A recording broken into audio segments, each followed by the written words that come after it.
Well, the funny thing is, a lot of folks are making a lot of money flipping garage sale items. You might be thinking, well, this is just peanuts they're making, but people are making solid cash when it comes to actually flipping those garage sales items. So in today's conversation, I want to explain to you how you too can make money flipping garage sale items. Don't you go anywhere. You're going to love today's conversation. I guarantee you.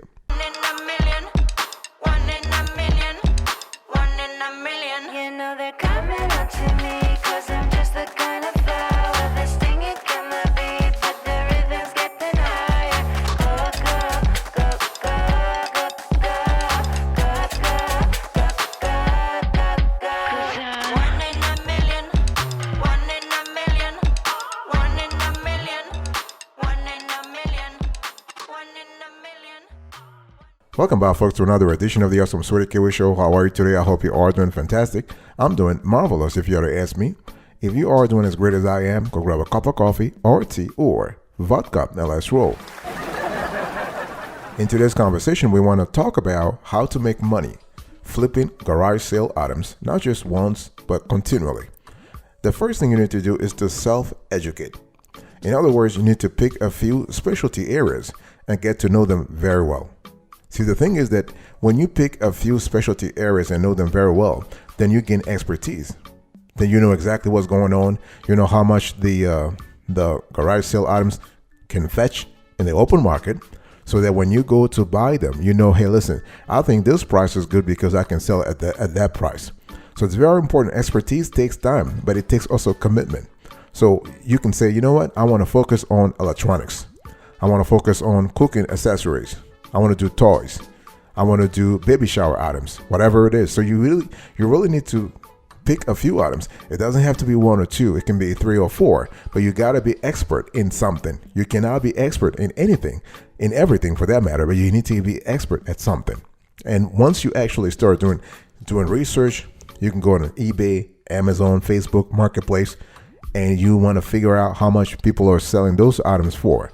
So the first thing is pick a few specialty areas and get to know them very well. Now, when we talk about becoming an expert in a field, as I said before, it takes time, but it's definitely possible. So you want to identify what you are interested in, and you want to focus on one task at a time. Don't try to do many things, simultaneously. This doesn't work. The whole thing about multitasking, it doesn't work. You want to start with what's most important.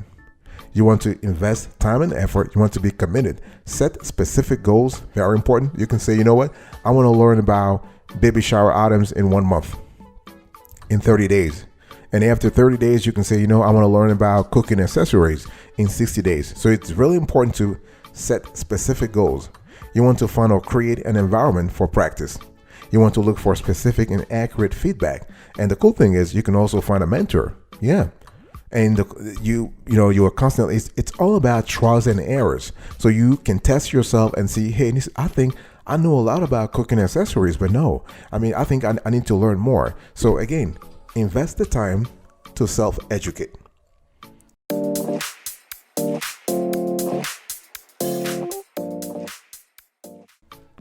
Step number 2, if you're trying to make money flipping garage sale items, you need to pick wise.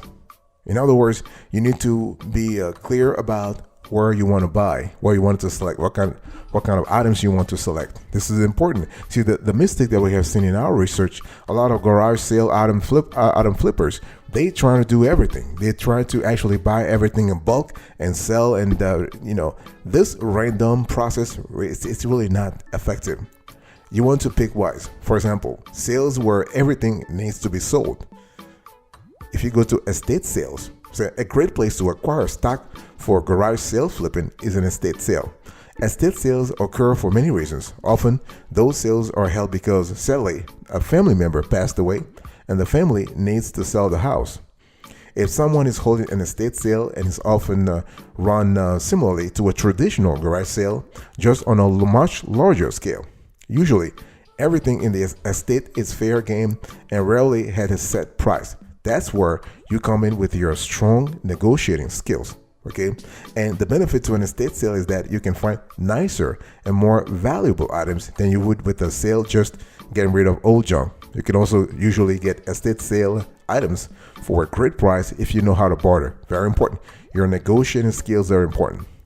You can also target moving sales. So similar to estate sales, those who host moving sales want to get rid of everything, and there are often great deals as well. You can do selective sales. Okay, so garage sales. So a traditional garage sale is also a great place to find items to flip.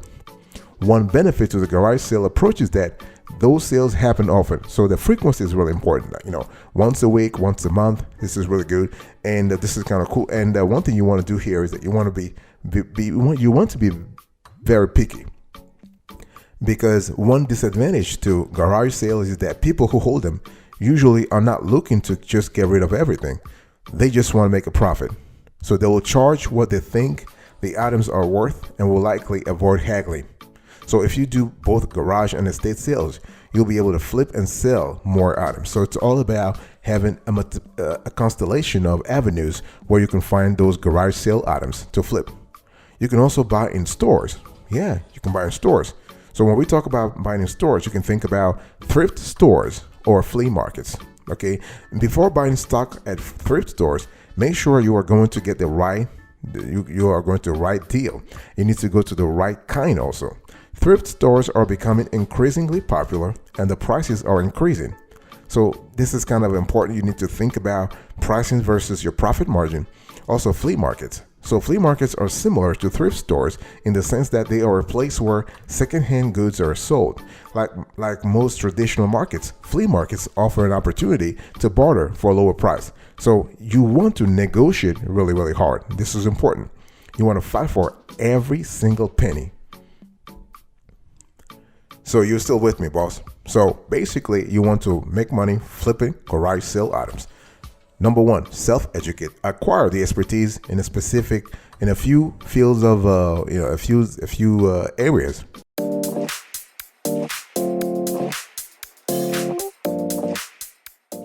Step number two, you want to pick wise. Step number three, you want to plan. See, it's all about planning. But my point here is what? You want to show up early.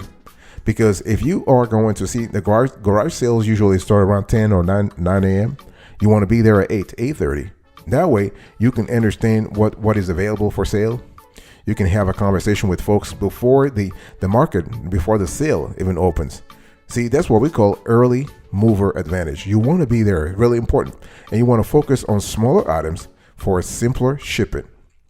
Don't try to pick bulky items unless you really want to sell them, or unless they hold an emotional value to you. But you want to go for smaller items. Very important, because shipping can be a massive pain if you run a smaller operations. Okay, so focus on smaller items. You want to utilize your smartphone for pictures, because you want to have a clear idea of what you're buying. Okay, take pictures not only for yourself, but also for your operation if you want to display the items later on.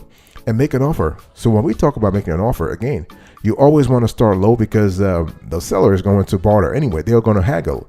So this is a give and take game. But at the end, you want to have a mutually successful transaction. So both parties are happy. Okay, make an offer. And one thing I want to say here is that if you want to flip garage sales for fun and profit, you want to actually have a strategy for buying, but also for selling. So for buying, you want to look for old or vintage stuff, new or in-demand things, okay, automotive components like hubcaps, chrome bumpers, and original parts. You can do bulk buys, instruments, sports equipment. So there are a few things that tend to sell actually pretty good. Actually, depending on the niche that you are going after. What about selling? In terms of selling, you can post it online, and there are a lot of platforms. I'll speak about those platforms later on, but you can post it online. And also, some people we have seen in our industry, a lot of folks actually use a copyright. They use content marketing to draw traffic to their blog or to their website. So it's not just about about taking pictures, but it's also about writing, describing the items. And don't forget to pack and ship. Okay, so things like boxes, void fills, bubble mailers, e-commerce boxes. So you got to think about a constellation of things that will make your garage sale item flipping operation a success.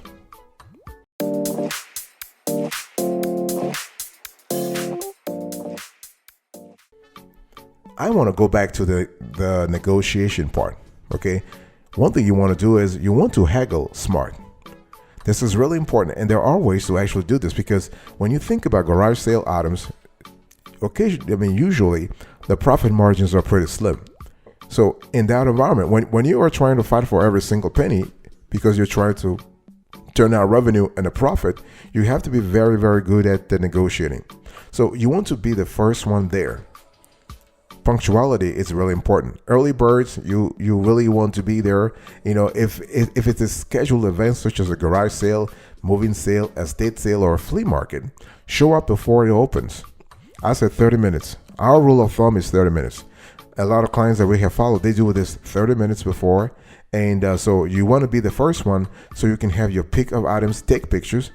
Okay, so you want to actually have a list of things you want to go after, and never settle for a price you are dissatisfied with. Okay, always try to see if you can lower the price. This especially applies to events like moving sales or flea markets, where it's the seller's only chance to get rid of everything. So this limited amount of time makes sellers more likely to sell items at lower prices. Okay, and this you might be thinking, well, this sounds a bit mean, but you are here to make money, boss. You are here to make money. You're not here to make friends. You're not a charity. You can do charitable events later on, but you are here to make money. That's what you care about. Okay, so the thing is, the best thing is you want to start with a low price, as I said before, and then you want to go with a ridiculously low price, and the seller will come back to you with a higher price, and somewhere in the middle you will find the right equilibrium. And you only want to pay with cash, so you want to carry cash when you are bartering instead of a debit or credit card. See, people love seeing cash. Carry smaller bills and make sure you have plenty of $1 bill. Sellers likely will not give you change, so make sure you save every penny by having plenty of $1 bills. Okay, don't actually leave yourself open to the old, run it up to that $20 game. You don't do that. You want to carry a lot of singles with you. By only carrying cash, you will also look like you have a limited amount of money to spend and make negotiation easier. Okay, paying with a card makes it seem like you have a large amount of money to spend.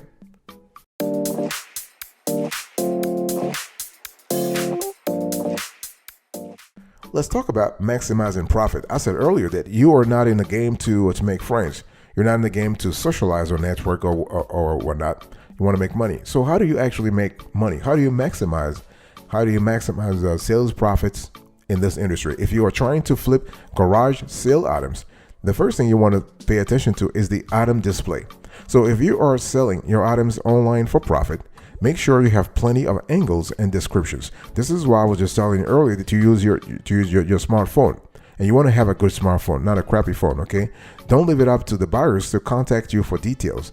Most will not. People don't have time, and you're not the only one selling. Okay, you have a lot of competition out there, so it's all about making sure that you seize the day. So providing rich detail also reassures people that they are not being scammed. And conversely, posting stock photos from Google is not a bright idea at all. Okay, this is a red flag for that matter. So don't do this. So if you are selling in person, make sure your items are in top shape condition. Okay, tip-top condition. Make your item look like something you would personally want to keep. A little bit of polish or TLC goes a long way. This is really important. So the item display plays a quintessential role here. The second thing here, you want to set a price, the right price. So you have done a great job in terms of negotiating the price you bought the item at. Now it's time to set a price. A good rule of thumb for garage sale flippers is to sell your item for $10 to $20 more than what you paid for it. This is where you will make all your profit. So never let anything sell for less than $5 over what you paid for it.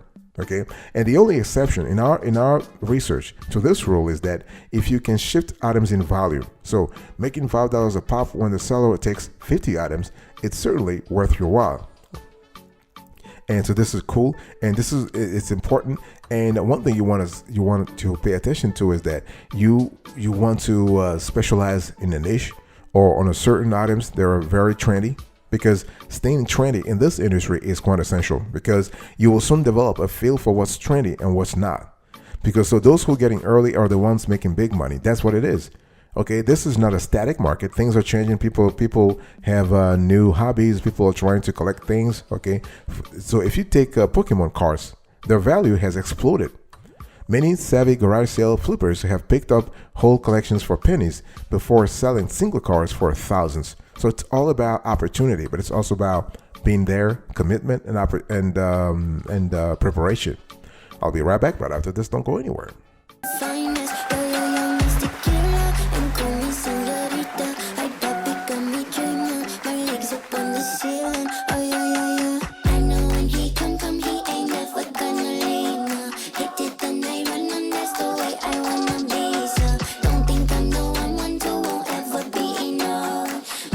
Welcome back, folks, to another session of the Awesome Sorty Kiwi Show. We are still having a passionate conversation about how to make money flipping garage sale items. And so the next thing you want to do here, you want to enjoy. See, the whole thing is that obviously you're here to make money, but you got to enjoy the process too. Otherwise, you cannot rinse and repeat.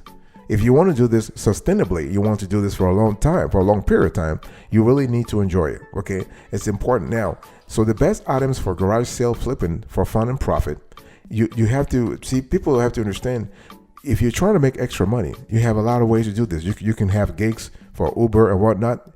You can sell online. You can be a tutor. You can be a babysitter, a pet sitter, whatever. You can do a lot of stuff. But flipping garage sale items is one of the best and easiest way to earn extra cash. And there are plenty of advantages. First of all, there is no schedule to keep. You are your own boss. Think about that. This is a side hustle you can absolutely do in your spare time. You don't have to do this 8 to 5. I mean, you don't have garage sales scheduled 8 to 5 every day anyway. It's usually on the weekend or on holidays, okay? And the process is not really time consuming. It takes no more than a few hours a week to buy items, post them for sale, and fill the orders. And bargains are everywhere, and inventory never runs out. So you can find items to sell at garage sales, thrift stores, flea markets, and online sources like eBay, Facebook Marketplace, and Craigslist. Okay, and you can build a specific niche with time and with expertise and commitment. Okay, so this is really cool, and you can actually maintain your own pace. Nobody's chasing you, really. Okay, during times when you have a greater need for cash or more time available, you can commit more time to flipping garage sale items. And when you have neither the time nor the need, you can dial back or even take a break from it. I mean, nobody's going to ask you, why aren't you flipping anymore? No. And when it comes to limits, when it comes to earnings, really, the sky is truly the limit, because some people make a few $100s a year flipping a few items. But as you can see from all I've been telling you, if you put in the right time and expertise and commitment, you can make tens of thousands of dollars. You can actually pull a 6-figure income from this garage sale flipping thing. And remember, what starts out as a side hustle can become a full-time business. It's all about commitment. It's all about your strategy, and it's all about preparation.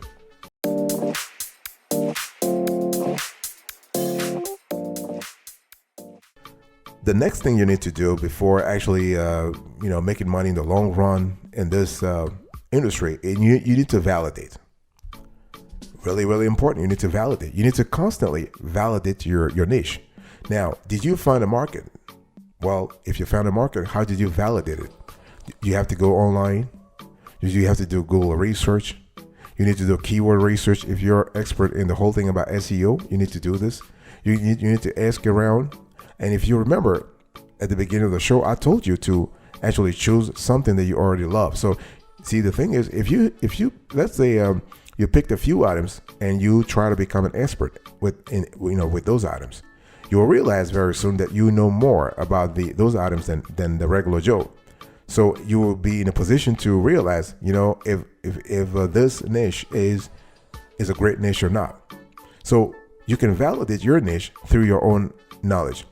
And one thing you can also see, you can try to see if there are social groups in the market, and those groups can be online or offline. Okay, in other words, you have gatherings of people who share the same passion, who just trying to learn from each other or enjoy the company of each other, while also indulging in their own hobbies. Okay, and are people consuming how-to content?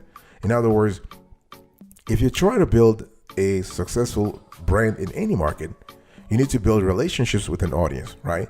And the best way to do this is like reading helpful content. So before you start building any business, you want to make sure that there is actually people looking for answers in your space, so that you can help them provide a solution and start to build that relationship with them. Okay, so how to content plays an important role here. And also, are there at least 3 or 4 products sold to your market? In other words, you want to see whether or not, again, it goes back to what I said earlier about validating your niche, making sure that there is a niche in the first place and that people are selling items to your niche. And there are a lot of places where you can just check that information. You can try Amazon, for instance. You can search for similar products and see. You can look for reviews. You can look for you could do a lot of things just to see whatever. The whole thing is you want to evaluate whether or not there is demand for the products. So Amazon is a good place. ClickBank, yeah, and you can go through the affiliate network to see exactly what people are selling, and this is really important.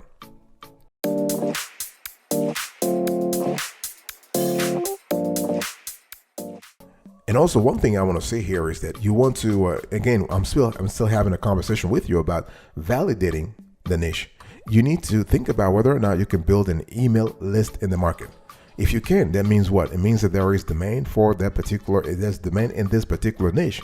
But if you are having a hard time building an email list, then you know that you're probably in the wrong niche, quote unquote wrong niche. There's nothing as such as wrong niche, but it means that the niche is not doesn't have enough potential for you, because again, the whole thing here is you want to make money. Okay, and also you want to figure out whether or not you can find an influencer in the market. Nowadays, you have influencers for everything. So the question is, can you find an influencer in the specific market you're trying to get yourself into? Okay. And also, do we have a trend here, or there is no trend? Is it something temporary, seasonal, or this is more something permanent? So those are elements that will play a quintessential role in terms of validating your niche. One thing you need to do here is that as you are trying to figure out whether or not the niche is valid, or the niche is seasonal, the niche is permanent, you always need to think about the demand. Whether you have something seasonal, how much is the demand? If something is permanent all year long, how much is the demand really?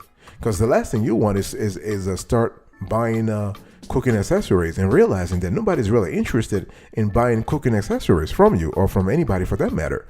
Okay, the demand will play an important role there, because the demand will let you know whether or not you stand a chance to actually sell your items, because you're not the only player in the field. So if you're not the only player in this space, you want to make sure that the pie is large enough for all eaters to come and just get their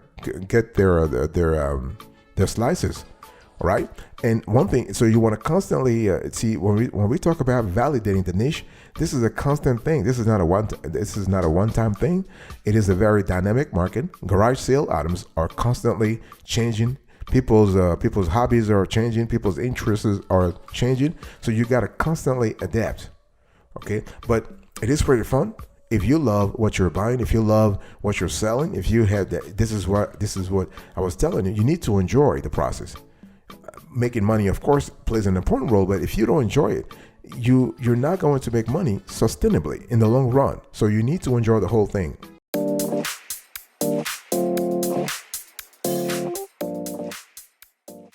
Thank you so much for your attention in today's conversation. I was just talking to you about how to make money flipping garage sale items. So I told you to self-educate. You need to pick wise. You need to plan. Barter very smart. Maximize profits, enjoy, and most importantly, validate. You want to keep validating. Very important. I'll see you next time, but until then, remember, stay marvelous.